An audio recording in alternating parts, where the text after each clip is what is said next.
Welcome back, Lathrop Leopards. Today, we're retackling a super important question that pops up in our classrooms all the time. Why do we learn to compare and contrast? It might sound like just another school thing, but it's actually a secret superpower for your brain. Let's dive in and explore it together, the Leopard way. So at Lathrop, we spend time learning to compare and contrast, because it helps our brains become incredibly sharp and lets us understand things on a much deeper level. Think of it like this. When you compare something, you're like a detective searching for clues that are the same. What do these two things have in common? What links them together?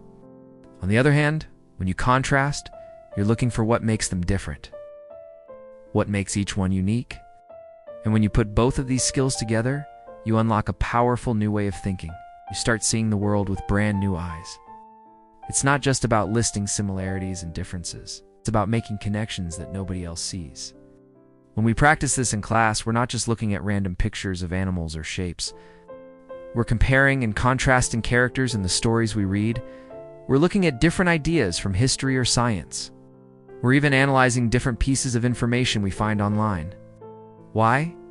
Because doing this trains our brains to notice the tiny details that often get missed. It helps us solve tricky problems because we can see all sides of an issue. And most importantly, it gives us the words and the confidence to explain our thinking clearly to others. Because here at Lathrop, we know that leopards don't just read the words on a page, they truly understand the world behind them, dig deeper, and ask the big questions. To really get to the bottom of this, let's break it down using our favorite tool, the 5 West questions. It's the official Leopard way to get smart. First up, what? What exactly does compare and contrast mean? In simple terms, it means looking for similarities and differences. But it's more than just a list.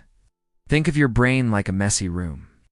When you compare and contrast, you're neatly organizing all the toys, books, and clothes into the right boxes. It helps your brain sort and categorize all the new information it learns, making it easier to find and use later. It turns chaos into clarity. Next, why? Why do we even bother doing this? The answer is simple. Because it makes everything we do as learners better. It makes reading feel less like a chore and more like an adventure, because you're actively searching for clues. It makes your thinking clearer, helping you make smarter decisions and form stronger opinions. And ultimately, it makes your learning more powerful and permanent. The things you learn this way really stick with you.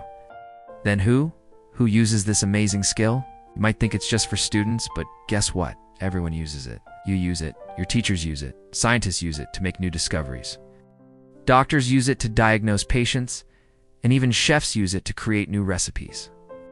Anyone who is learning something new or trying to make sense of the world relies on comparing and contrasting every single day, often without even realizing it. It's a fundamental life skill. So, when do we compare and contrast? The answer is all the time. You do it when you're choosing what to wear in the morning, deciding between 2 video games, or picking a book to read. In school, you do it when you're reading stories, solving math problems, or studying for a science test. It's a tool that you can pull out of your toolbox in almost any situation to help you think more critically.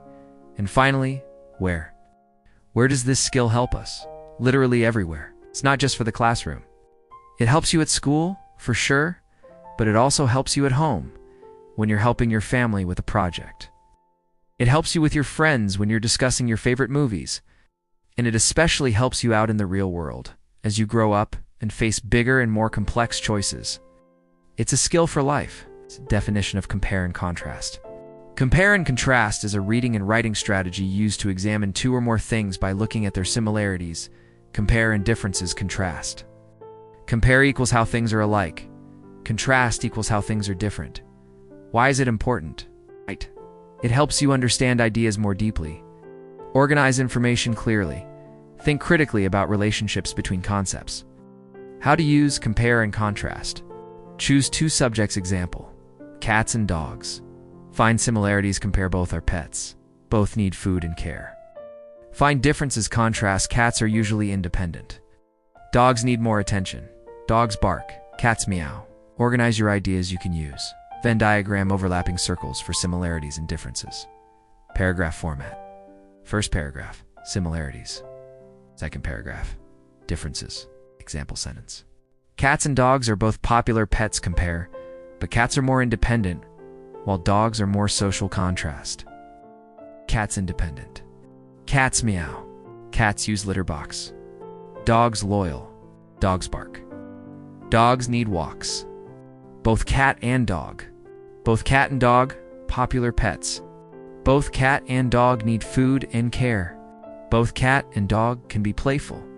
Here at Lathrop, we believe that learning to compare and contrast is a key part of growing into curious, confident, and thoughtful learners.